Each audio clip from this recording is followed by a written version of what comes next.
However man's mind may tire or fail his flesh, a will prevails, cancelling his conscious choice. The goal recedes, a bournless vastness calls, retreating into an immense unknown. There is no end to the world's stupendous march. There is no rest for the embodied soul. It must live on, describe all time's huge curve. An influx presses from the closed beyond, forbidding to him rest and earthly ease. Till he has found himself, he cannot pause. A light there is that leads, a power that aids, unmarked, unfelt, it sees in him and acts.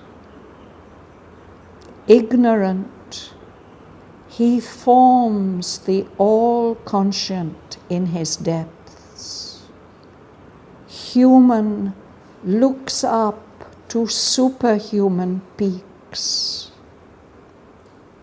A borrower of supernature's gold, he paves his road to immortality. The high gods look on man and watch and choose today's impossibles for the future's base. His transience trembles with the eternal's touch. His barriers seed beneath the infinite's tread. The immortals have their entries in his life. The ambassadors of the unseen draw near. A splendor sullied by the mortal air, love passes through his heart, a wandering guest. Beauty surrounds him for a magic hour. He has visits of a large revealing joy. Brief widenesses release him from himself, enticing towards a glory ever in front, hopes of a deathless sweetness lure and leave. His mind is crossed by strange discovering fires. Rare intimations lift his stumbling speech to a moment's kinship with the eternal word. A mask of wisdom circles through his brain, perturbing him with glimpses half divine. He lays his hand sometimes on the unknown. He communes sometimes with eternity. A strange and grandiose symbol was his birth, and immortality and spirit room and pure perfection and a shadowless bliss are this afflicted creature's mighty fate. In him the Earth Mother sees draw near the change foreshadowed in her dumb and fiery depths. A Godhead drawn from her transmuted limbs, an alchemy of heaven on nature's base.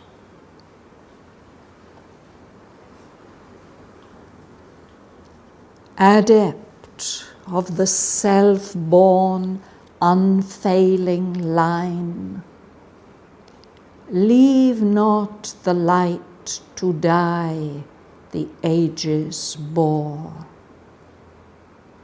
Help still humanity's blind and suffering life. Obey thy spirit's wide, omnipotent urge. A witness to God's parley with the night, it leaned compassionate from immortal calm and housed desire, the troubled seed of things. Assent to thy high self. Create, endure. Cease not from knowledge. Let thy toil be vast. No more can earthly limits pen thy force. Equal thy work with long, unending times. Traveler upon the bare, eternal heights, tread still the difficult and dateless path, joining the cycles with its austere curve, measured for man by the initiate gods. My light shall be in thee, my strength thy force. Let not the impatient Titan drive thy heart. Ask not the imperfect fruit, the partial prize. Only one boon to greaten thy spirit demand. Only one joy to raise thy kind desire. Above blind fate and the antagonist powers, moveless there stands a high, unchanging will. To its omnipotence leave thy work's result. All things shall change in God's transfiguring hour.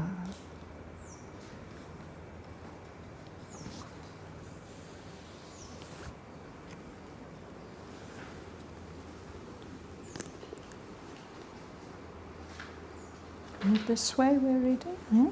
Yes.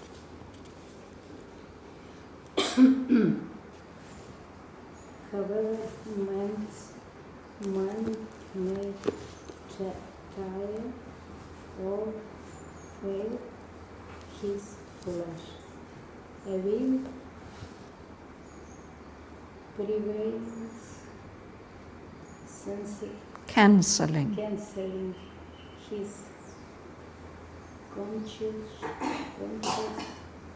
choice, the goal recedes the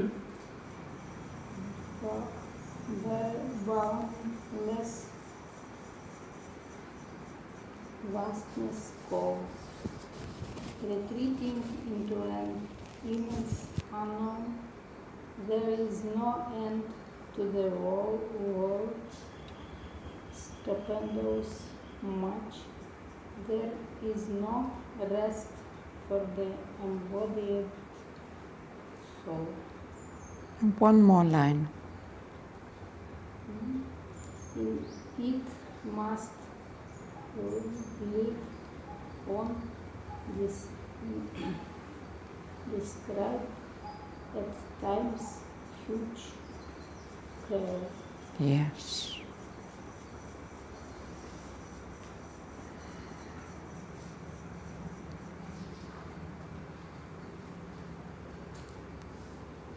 So man's mind may get tired, and his body gets tired. His body doesn't have the strength, it fails, his flesh fails.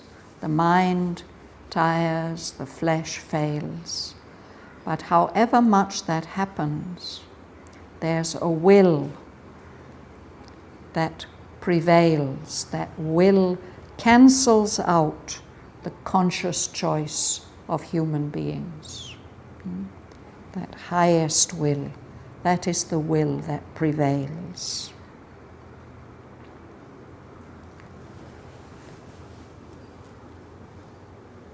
When we make progress, we see that the goal is further away than we thought. It's like when we're climbing a steep mountain. We see the top, but when we reach the top, we see that it isn't the top. We have to go further. So it's the same with humanity and our goals. The goal keeps on. As we achieve something, we see the real goal is further on. And there's actually a boundless vastness calling.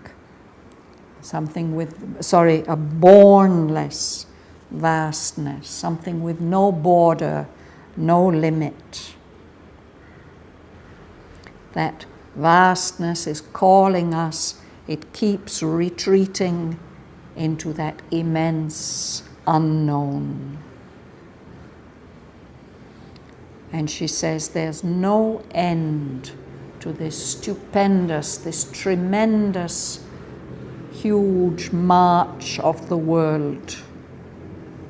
And there is no rest for the embodied soul, for the soul in a body. As long as the soul is in a body, it can't rest. It has to go on progressing and moving forward.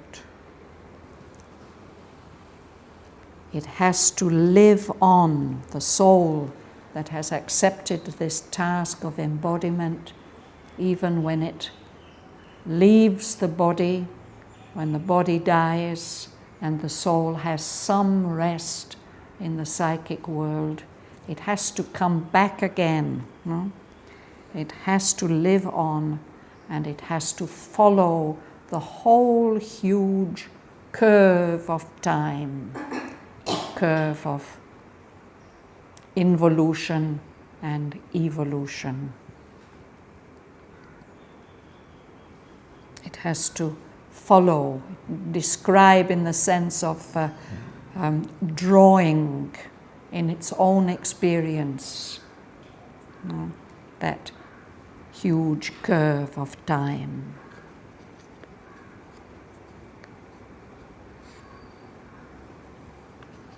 Dhanalakshmi? An influx presses from the cold close to beyond, forbidding to him a rest and earthly ease. Till he has found himself, he cannot pass.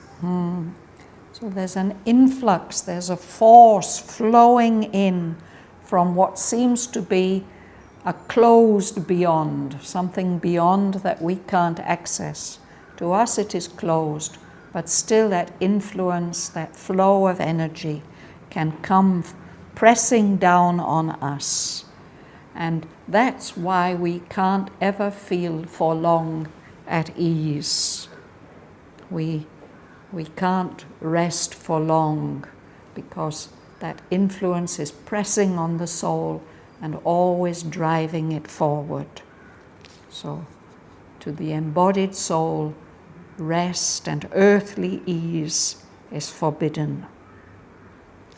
Till he has found himself, he cannot pause. It has to go on and on and on.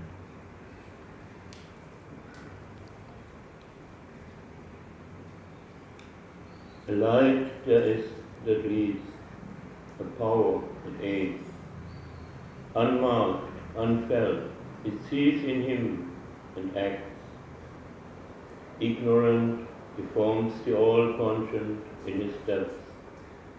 Human, looks up to superhuman peaks.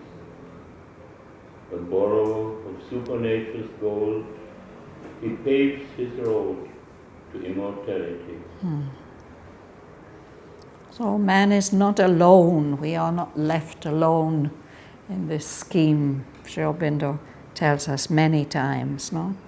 So there's a light that is leading the soul, and there's a power that is acting and organizing things so that each of us learns everything we have to learn. It is unmarked. We don't notice that light and that power. When you mark something, you notice it. It's unnoticed. It's unfelt. But still, that light and that power is in a way in us. And in us it sees, it sees where we have to go. And it is that which really acts.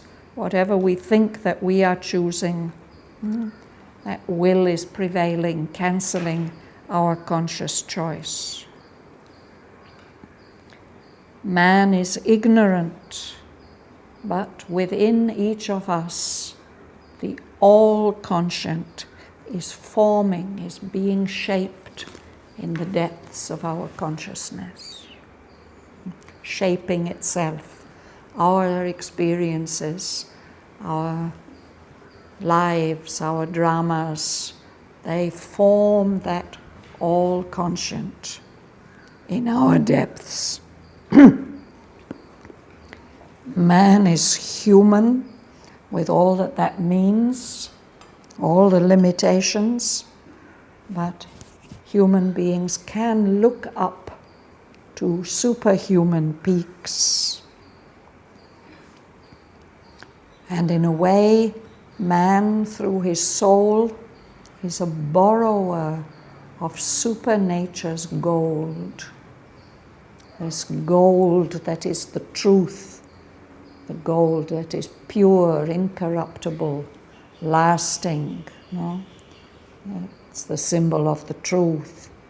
So on the higher levels, there is not only super conscience, there's also super nature. And that gold, somehow we can borrow from it or draw on it and pave.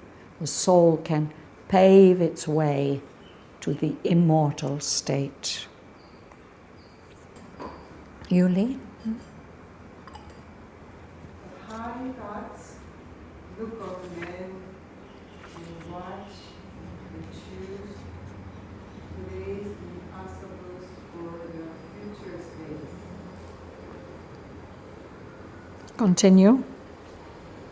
His tensions trembles with the eternor's touch. These barriers see beneath the infinite thread. The immortals have their entries in his life. The ambassadors of the unseen, lo, So those high gods up there are looking at man, watching, and they are choosing everything that's impossible today as the base for the future. They are working to bring about those impossibilities. So as part of this influx, this influence, human beings are so short-lived. We are transient beings, but something in us gets touched by the eternal, and that may make us tremble. It may be scary, it may be frightening, but through those difficult, challenging experiences, our barriers give way, they cede, they give way, what feel like limitations, and we think, oh, I never could do that, impossible. We find gradually that those impossible things are becoming possible because it's the infinite who is pressing forward in us, through us. Beings from the immortal planes, they are able to enter into our life, work on it, influence it. And the ambassadors are the ones who represent another power, another country. They come and represent it. So those ambassadors of the unseen, bringing messages, bringing gifts, even, they come close, they draw near to human beings. And Tim. A splendor sullied by the mortal's air, love passes through his heart, a wandering guest. Beauty surrounds him for a magic hour. He has visits of a large revealing joy. Brief widenesses release him from himself, enticing towards a glory ever in front, hopes of a deathless sweetness lure and lead. So sullied means dirtied, made dirty. There's a splendor. Love is it's something divine, splendid, but when it passes through the human heart, it gets sullied, it gets dirtied by this mortal air,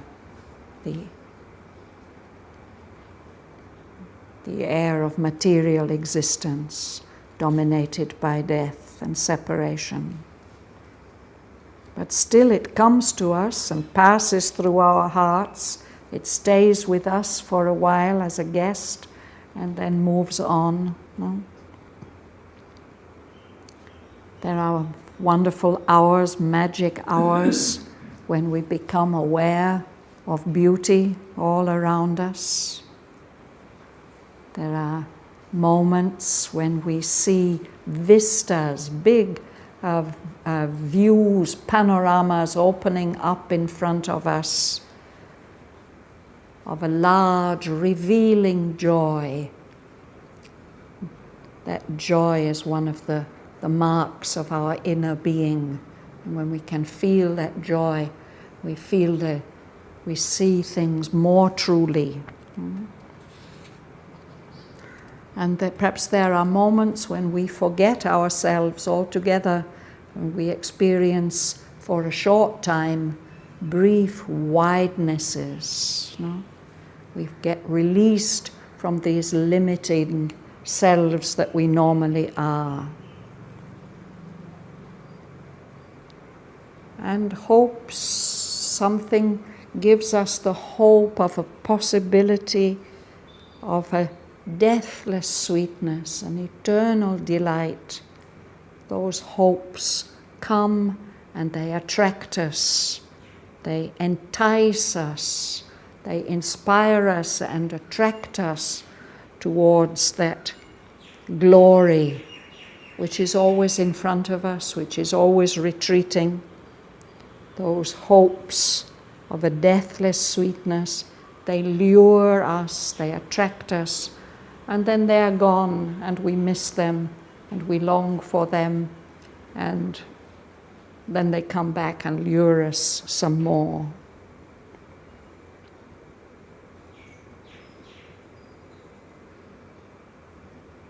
Lela. His mind is crossed by strange discovering fires.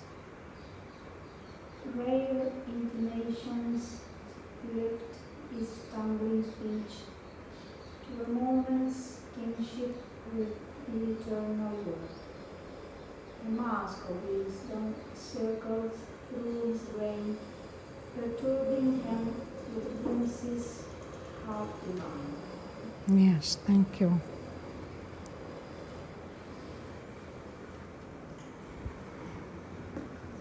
So sometimes there are these flashes through our minds. Suddenly we understand something without knowing how it has come. His mind is crossed by strange discovering fires, those moments of discovery when we wake up and we say, Eureka, we've discovered something new. And other kinds of inspiration come, even words, messages. Here it is intimations. An intimation is some kind of a message or a hint. These are rare intimations. They don't come often, but perhaps when they come, they inspire our speech which is normally stumbling, which with difficulty can express itself. But just for a moment, that inspired speech comes and it can in some way express something of the eternal truths, the eternal word. And then there's this word mask, spelled M-A-S-Q-U-E. It's connected with the M-A-S-K, the mask that we wear on our face. When people put on masks and perform a dance or a drama, that is this mask in this sense. So this is a mask of wisdom. So there are beings somehow disguised, no? But that dance or that drama, which is an expression of wisdom, even though it's dressed up and disguised, it circles, I think this is connected with the dance, through his brain, and that disturbs the mind with glimpses of things that are half divine.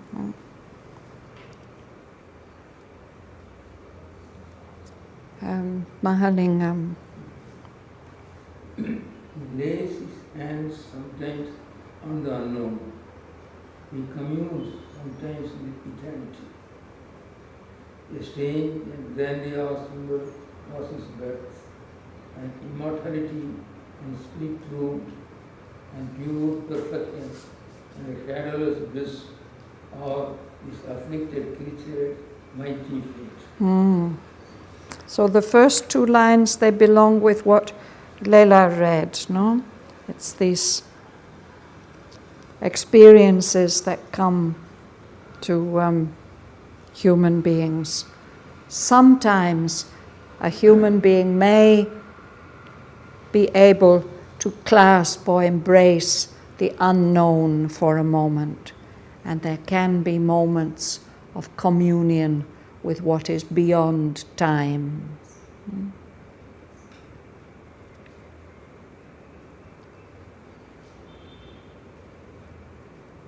So then she says that the birth of a human being or of humanity is a strange symbol. And it's a grandiose symbol. It's a symbol which has a very huge, important significance.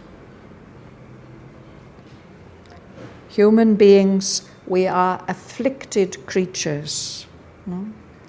But she says, although we are afflicted, although we suffer, although we have to face so many difficulties, our fate is a mighty fate.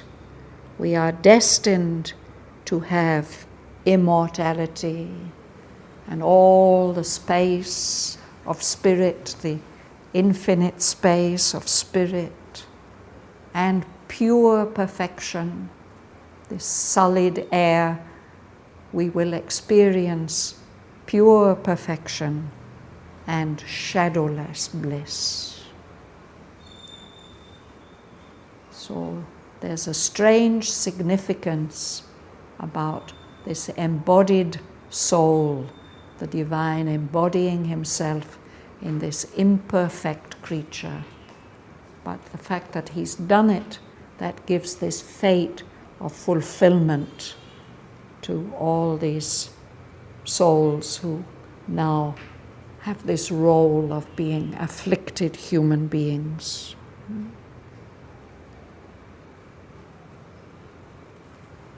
Eve? In him the earth mother sees draw near the change, foreshadow in a dark and fairy depths. The Godhead drawn from our transmuted beings, an alchemy of heaven and nature's words. Thank you.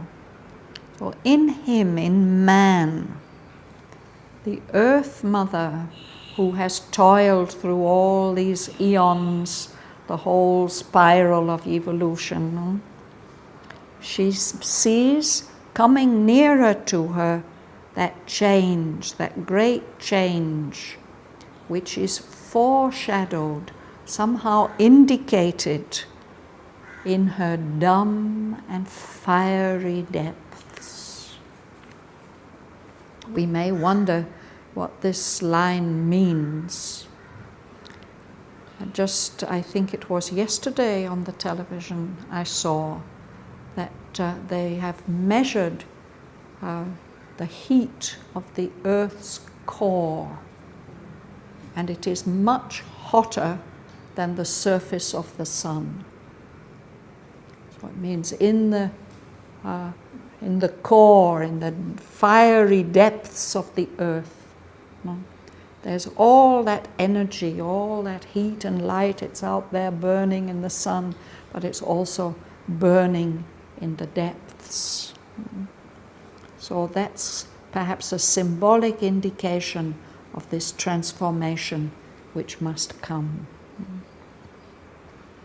which will be expressed by, he says, a Godhead, an individual divinity drawn out, pulled out of her limbs, the limbs of earth.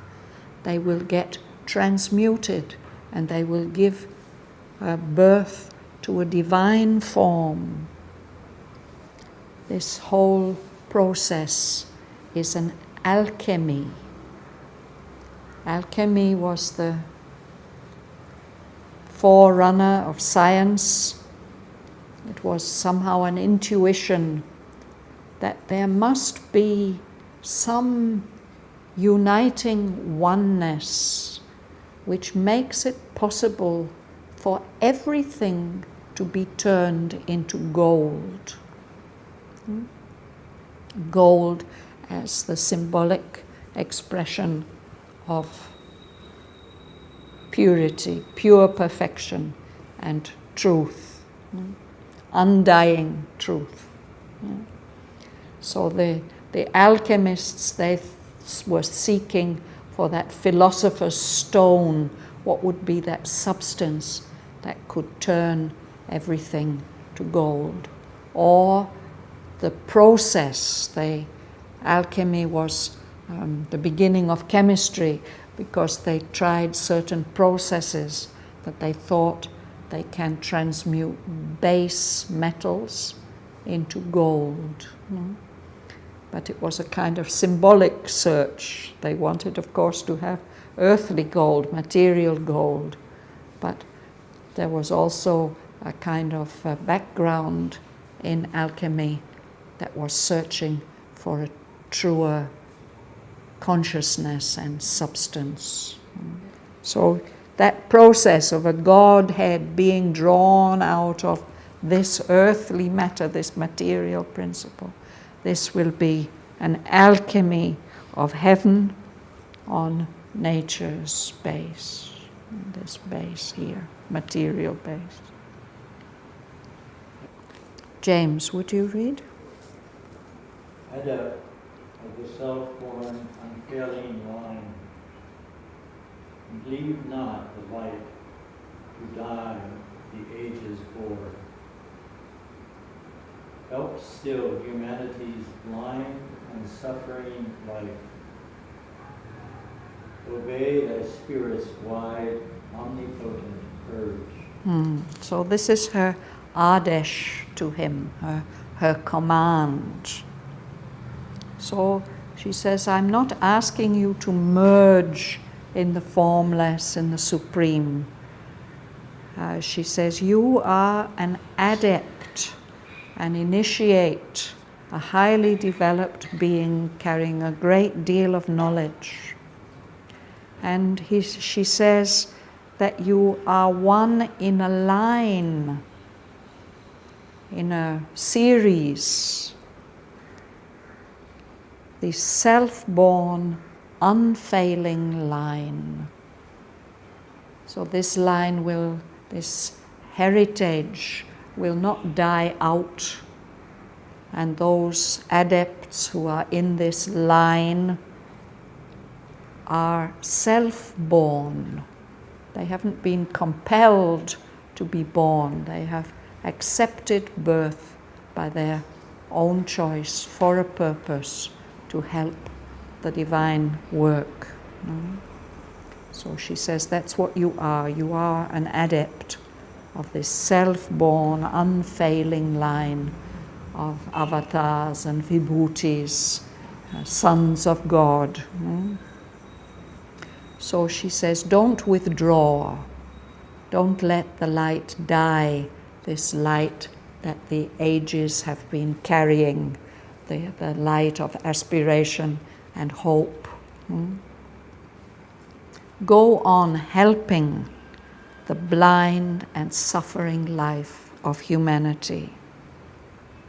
That is the all-powerful urge of your spirit. So you should obey that. That is your svadharma. That's what your self-being wants to do. That's what you should go on doing.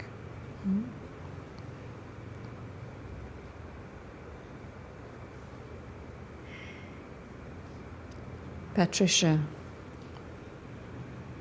A witness to God's pardon of the night. It gleamed compassionate from immortal calm, and housed desire, the troubled sea things. Ascend to thy high self, create, endure. Cease not from knowledge, let thy toil be vast. Thank you. So she says, your spirit has witnessed, has seen this apale. It's a kind of negotiation, a conversation, but also maybe a negotiation. working out of an agreement or an attempt to work out an agreement between God and the night of darkness, of unconsciousness. So your soul has seen that interchange between God and the night, and it has chosen, it has leaned compassionate. Out of compassion, it has leaned down from its state of immortal calm and accepted to be human here on earth and to house desire. Desire, which is the troubled seed of things. There's always some trouble when we want something, there's some disturbance, no? But it's through that wanting and wishing and longing that things develop and happen and change and grow in the world, in this evolutionary world. So she says, assent, accept, say yes to your highest self. Go on creating, go on enduring all the difficulties. Don't give up this search for and use of knowledge, and go on working in the universe.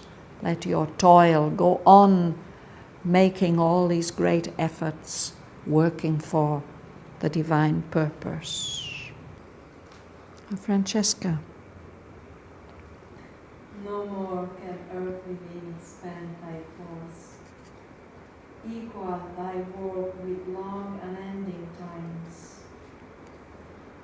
Traveler upon the bare eternal heights, tread still the difficult and deathless path, joining the cycles with its austere curve, measured for man by the initiate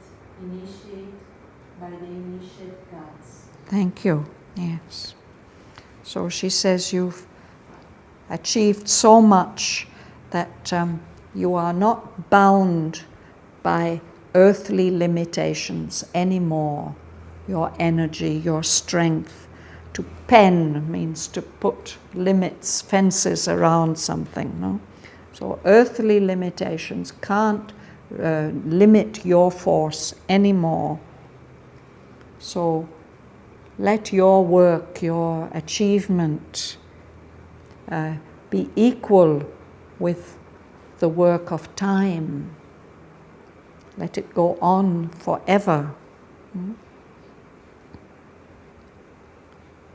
She says, you're a traveler here up on these bare eternal heights, but still go on treading this difficult path, this dateless path, which seems to have no beginning and no end. This path that joins all the cycles, the eons of time, with its austere curve. It's a very plain curve. That curve has been measured for man, for humanity, by the gods who are initiates. An initiate is one who knows the secret knowledge. It's like an adept, one who's been granted the secret knowledge. So these gods know the secret knowledge, and accordingly they have plotted this curve of destiny for humanity. So we don't know how long it will take. All the difficulties are still to face. But she tells him, please go on treading this path. Go on connecting your aspiration with humanity. And then she gives him a promise, Berbel. Would you read that? My light shall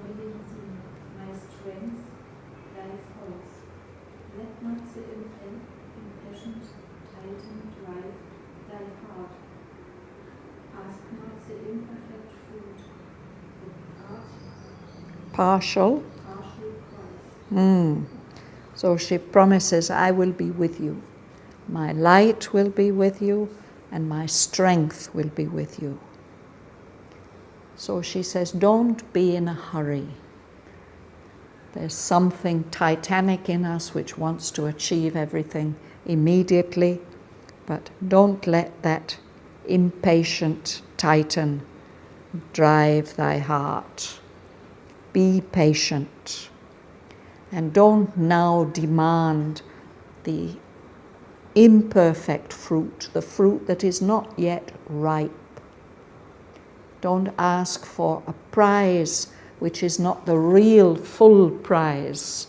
You could have something now, but don't ask for that now. No? Then she gives him an alternative. Renana.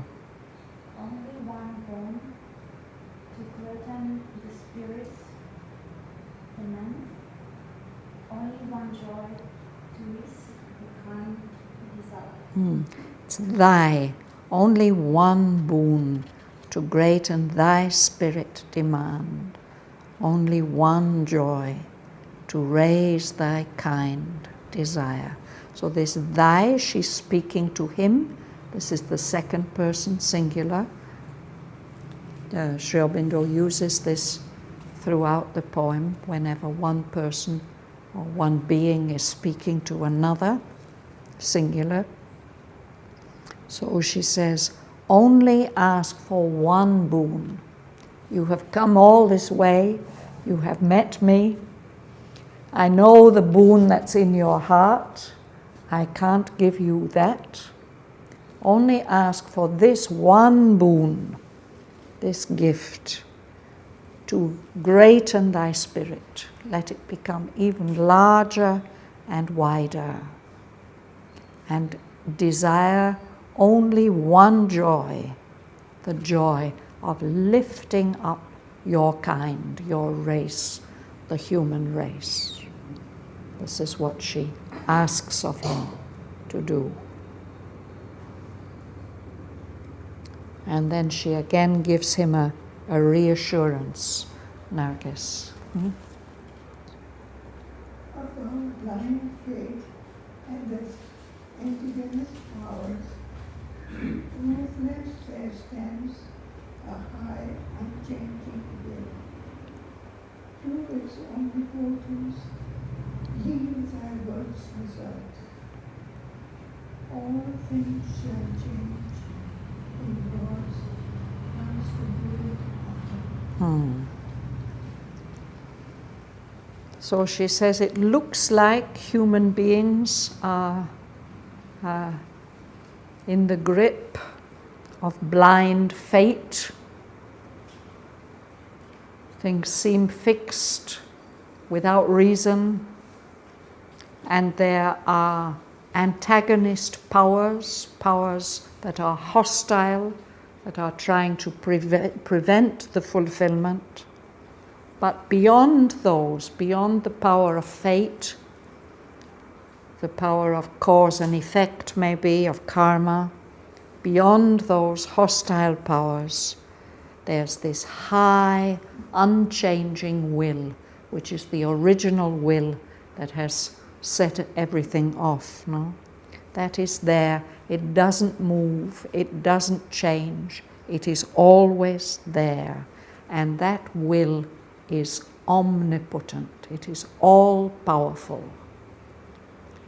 So she says, leave the result of your work and your effort to that omnipotent will, which has willed the whole course of the universe. And she promises him that as a result of that will, everything is going to change. All things shall change. They will change in that hour when God has decided that they shall change.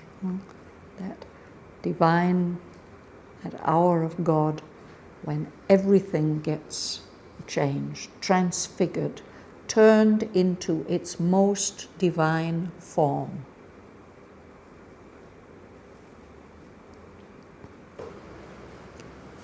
But this is not the end of the canto. There's more. And Asvapati will win another boon from the mother. So we'll start to read about that next time. However man's mind may tire or fail his flesh, a will prevails, cancelling his conscious choice. The goal recedes, a bournless vastness calls, retreating into an immense unknown. There is no end to the world's stupendous march. There is no rest for the embodied soul. It must live on, describe all time's huge curve. An influx presses from the closed beyond, forbidding to him rest and earthly ease. Till he has found himself, he cannot pause. A light there is that leads, a power that aids. Unmarked, unfelt, it sees in him and acts. Ignorant, he forms the all-conscient in his depths. Human looks up to superhuman peaks. A borrower of supernature's gold, he paves his road to immortality. The high gods look on man and watch and choose today's impossibles for the future's base. His transience trembles with the eternal's touch. His barriers cede beneath the infinite's tread. The immortals have their entries in his life, the ambassadors of the unseen draw near. A splendor sullied by the mortal air, love passes through his heart, a wandering guest. Beauty surrounds him for a magic hour. He has visits of a large revealing joy. Brief widenesses release him from himself, enticing towards a glory ever in front. Hopes of a deathless sweetness lure and leave. His mind is crossed by strange discovering fires. Rare intimations lift his stumbling speech to a moment's kinship with the eternal word. A mask of wisdom circles through his brain, perturbing him with glimpses half divine. He lays his hands sometimes on the unknown. He communes sometimes with eternity. A strange and grandiose symbol was his birth, and immortality and spirit room and pure perfection and a shadowless bliss are this afflicted creature's mighty fate. In him the Earth Mother sees draw near the change foreshadowed in her dumb and fiery depths, a Godhead drawn from her transmuted limbs, an alchemy of heaven on nature's base. Adept of the self-born unfailing line, leave not the light to die the ages bore. Help still humanity's blind and suffering life. Obey thy spirit's wide omnipotent urge.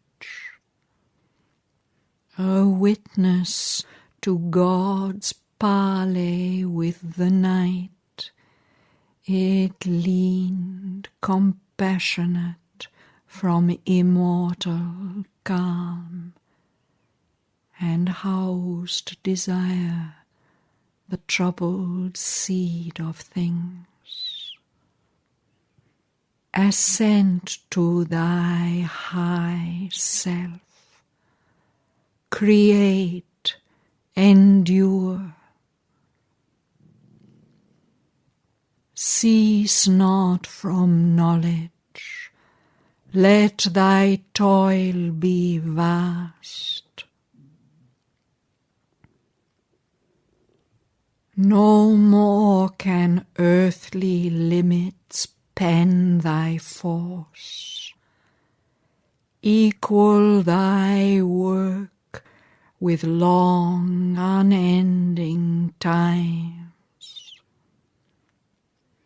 Traveller upon the bare eternal heights, tread still the difficult and dateless path, joining the cycles with its austere curve, measured for man by the initiate gods. My light shall be in thee, my strength thy force. Let not the impatient Titan drive thy heart. Ask not the imperfect fruit, the partial prize. Only one boon to greaten thy spirit demand. Only one joy to raise thy kind desire. Above blind fate and the antagonist powers, moveless there stands a high unchanging will. To its omnipotence leave thy works result.